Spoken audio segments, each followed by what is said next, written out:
mains voltage, wires, metal case power supply, wooden bench, battery charger, lithium polymer batteries. What could possibly go wrong? One way to find out.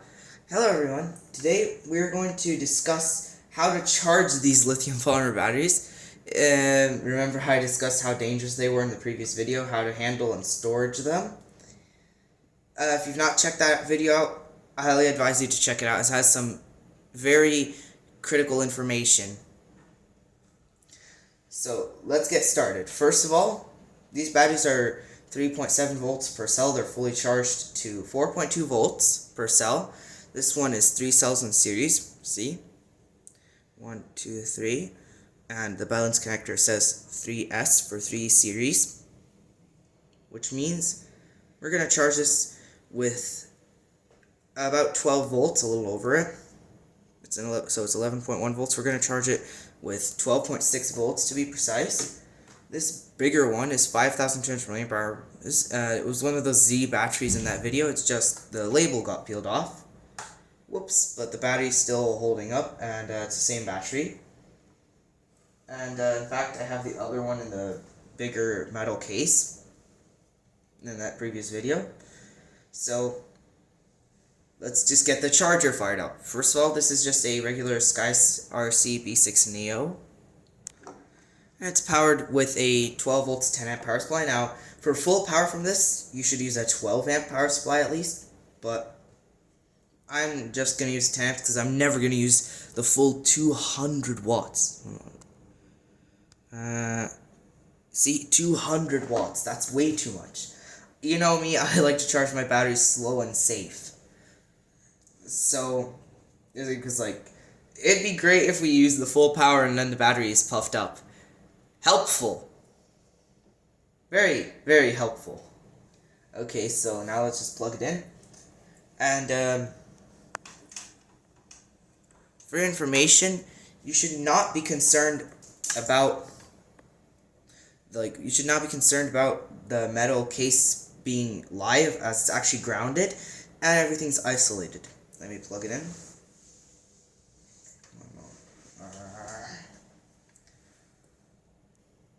Okay, let's just plug it in. Warnings. Okay, I brought the smaller metal box. Like now I have 2 of them. One for small batteries so I can carry it with me and to charge them. And the bigger one is to hold all my batteries. So let's first get one battery out. You know what, let's start charging the bigger one. So take the smaller battery out, the 1,300 milliamp hour one here. We're just gonna put it off to the side. We're gonna charge the bigger 2S battery. And so now it's in the metal box. We don't want more than one battery in the same box, because if this one for any reason explodes, it would set off the other one. Helpful and very convenient. So let's just start charging.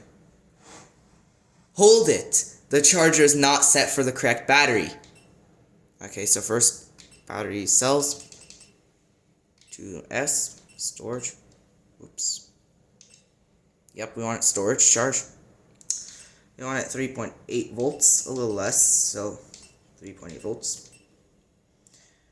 4 amps is a little too much. We're going to charge with 2.6 because this one's 5,200 milliamp hours. And I like to charge them with half the capacity. You should charge between their capacity and half the capacity, so 0.5 C for half capacity and 1 C for their capacity. I'm pretty sure I discussed what that means. But if anyone doesn't yet understand, C is just the variable that replaces capacity of the battery. So whenever you see a number, you just, in front of C, you just replace C with the value of the battery's capacity and multiply it to get the current. So here, 5.2 amp hours times 0.5 is going to be 2.6. Now, moving on to the discharge current, that doesn't really matter as we're not going to discharge it. Let's plug the battery in now, because now we've got it set correctly. Okay. I can't really close the lid because the battery's bigger, but I'll do my best. Now, it's always ideal that the battery's fully in the case, but at least right for now, I don't have that option. Yeah, it's pretty sad, but let's just get started. Oh, that's not the voltage on the battery. I checked the voltage of the battery just before starting the video, and it read out 7.16 volts. So never trust the charger. Always, and as in always, use some other multimeter of some sorts, or voltmeter, to check. Now here, this is charging with 18 watts. Let's see, like the cooling fan isn't even turned on. This one has a small cooling fan at the bottom. The Sky CB6 Neo. I don't endorse it, and like I don't have any like special thing about it. It just, is it charging my batteries, and is it charging with the correct current? Apparently yes. I'm pretty sure because the batteries are not heating up, and they are. I mean, it does charge them 0.3 volts higher than it says. That's the inaccuracy. So I usually compensate for that. So now this battery will actually be charged to 3.83 volts per cell. That's fine because the storage voltage range is 3.7 to 3.85 volts, and I'd like it on a slightly higher in case I have to use the battery and I didn't have time to fully charge it. So like at least I have some charge above the storage voltage. So that's the charging started. Battery's not heating up, so we'll just let it. Okay, a few moments later, I'm trying to move the camera so it can see the clock. Note that this is not necessarily the time that you'll see the video. That's just the daylight savings time because I forgot to change it. At least that's what I'm pretty sure it is. Actually, let me check. Yes, that is the incorrect time. That is daylight savings time. I really gotta change it. But oh well. At least it'll give you a demonstration of how much time has elapsed between each resume. It's hard to believe that the charger already put 132 milliamp hours in the battery, and it's increasing. Wow, it's working pretty well. Now, I don't endorse this charger, and the only reason I got it is it's affordable, it's working fine with me, and it's easy enough to power up. I mean, this is a metal case power supply, and to prove that it's not dangerous, I can just touch it. It's a little warm, especially above the transformer. Just look at that big transformer in there. I'm not sure if you can see it. Oh yeah, you can for sure. That is a huge transformer, honestly. That's literally bigger than a laptop charger transformer. So I've taken it apart.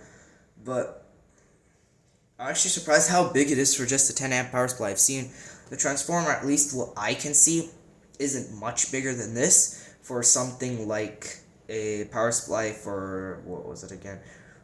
Like a 125 amp version of this power supply, because they make these at up to 125 amp 1500 watt versions. So yeah, maybe you'll see that in the future on this channel. That'd be pretty cool.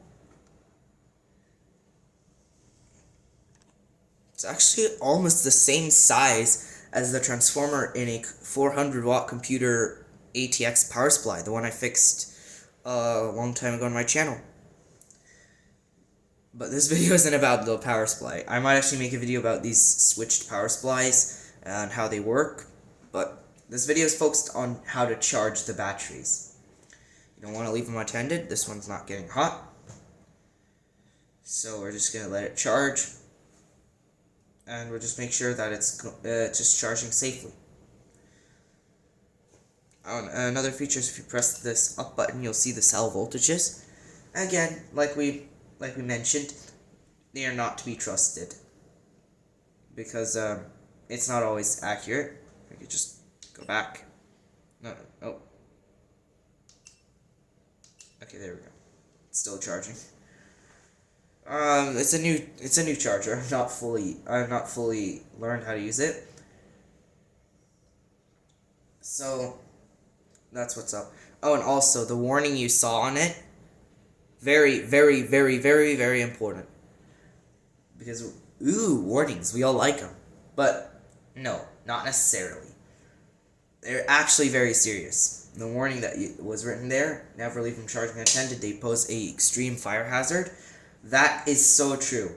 Most of the battery fires you've seen on Google or on YouTube or any other platform happen during charging or with a fully charged battery, because that's when the battery has a lot of energy and it can produce a lot of heat because, well, it's charging.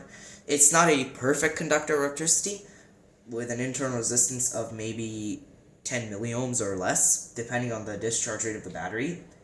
So there is still a very slight resistance, but it's a pretty good conductor. Sometimes, or let's just say many of the times, it's even safe to say that the battery is a better conductor of electricity than the wires attached to it, as the internal resistance can be sometimes less than 1 milliohm, depending on the design of that cell. So, yeah, that is very, very low internal resistance, but it's still there. It will become significant once the current is really high. And it's even when it's not high current, some electricity will still be wasted in heat, but not a lot. Especially here with this case, with the very low internal resistance, very little electricity will be wasted as heat. Most of it will just go to reversing the chemical reactions. So, it's pretty good. It's not going to heat up much. That's why they don't really get hot when they're charging. They only get a little warm sometimes. This one's not even getting warm, so this one's charging safely. But if it gets, if it's getting a little warm, that's fine. If it's hot to the touch, like it burns you, something's very wrong with that. If that's the case, slow down the charging. And if it's hot even while slow charging, like half C or less, there's something seriously wrong with the battery.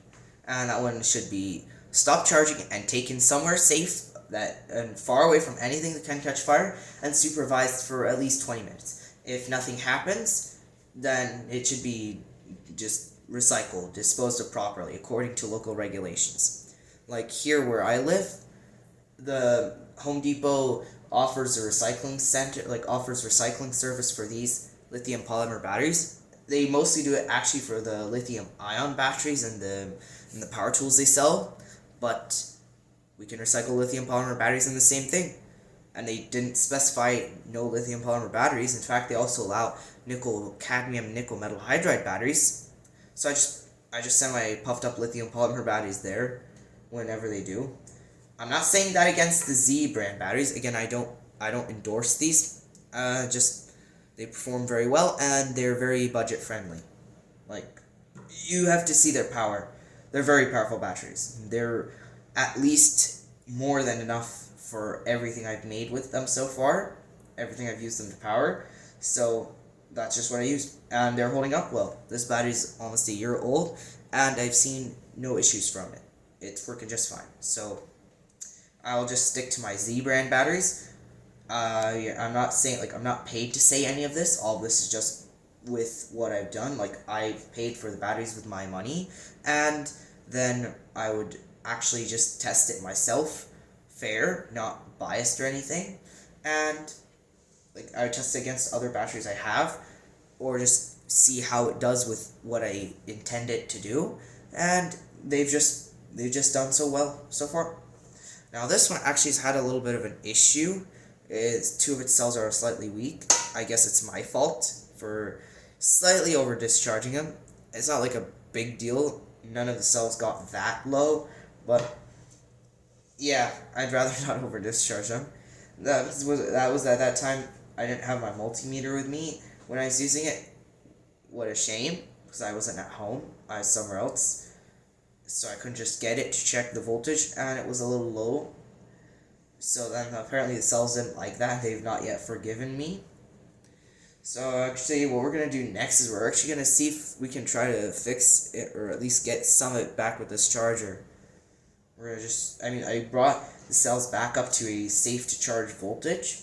They're now they're now at least 3 volts or over 3 volts. So they're safe to charge at normal levels. I'll charge them with half their capacity or slightly less, as I do.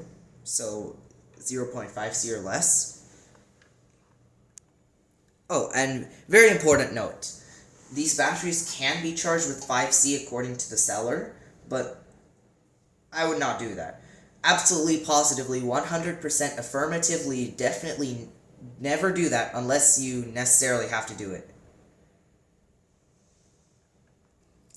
Okay, so after about 10 minutes, we've charged the battery with, at least according to it, over 500 milliamp hours, and it's still at 7.27 volts. From what I can tell, because I've charged this battery up previously one time with this charger, it's gonna put about 2,000 milliamp hours to get it up to storage voltage from this voltage, like 7.16 or something. It's gonna put close to 2,000, or maybe a little more than 2,000 milliamp hours into that battery, at least according to what it says.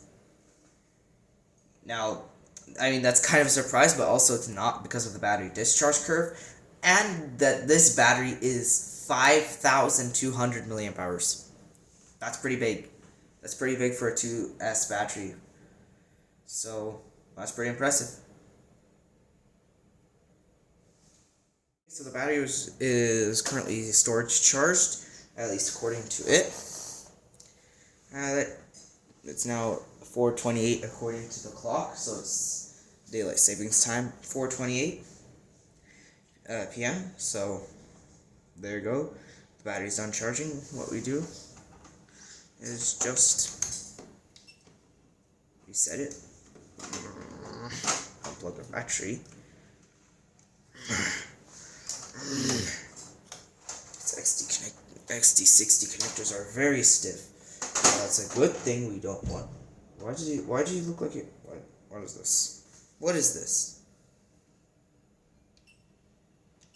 Oh, let's set it for the 3S battery.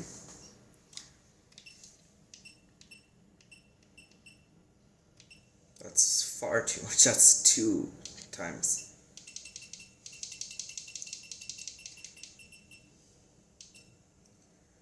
You know what? Let's just charge it. Okay, so we want to charge it with half its capacity. Sorry, so let's just actually charge it with 0.5 amps. That's a little less. Plug the battery in. Now it's safe to do. Take this one out. The fan only periodically started very little. Excuse me?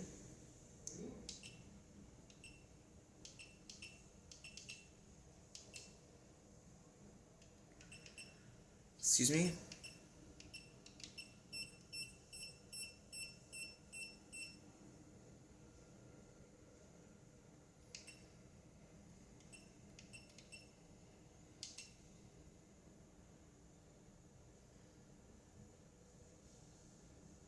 Is that your problem?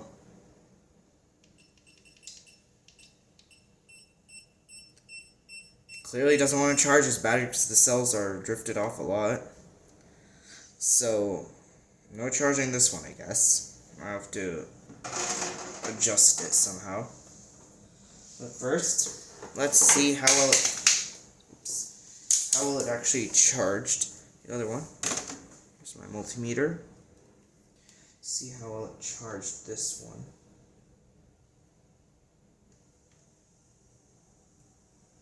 7.68 volts. That's good. See how did it balance them out? I doubt it, but let's see if it does. That'd be cool. That'd be good. Ooh. Don't short the battery out. 3.84. Oh, it's a little higher than we expected. 3.84. Okay, so it's good that I added an extra little bit. So now this one I have to deal with. Oh, and if you're wondering what's a metal tray, that's just because it's never ideal to charge on wood. So, back to the introduction. Mains voltage, wires, metal case power supply, wooden bench, battery charger, lithium polymer batteries. What could possibly go wrong? One way to find out.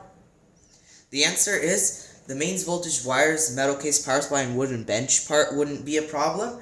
It's that wooden bench, battery charger, and lithium polymer batteries problem.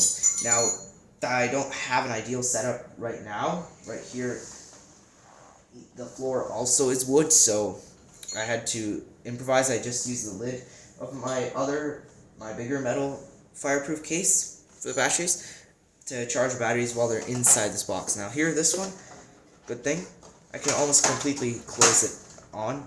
Now you don't want to pinch it too hard so you don't cut the wires. But here, this is going to be a lot more contained. But even like this, it would be more ideal to charge on a non-flammable surface, so the best I could do is just this.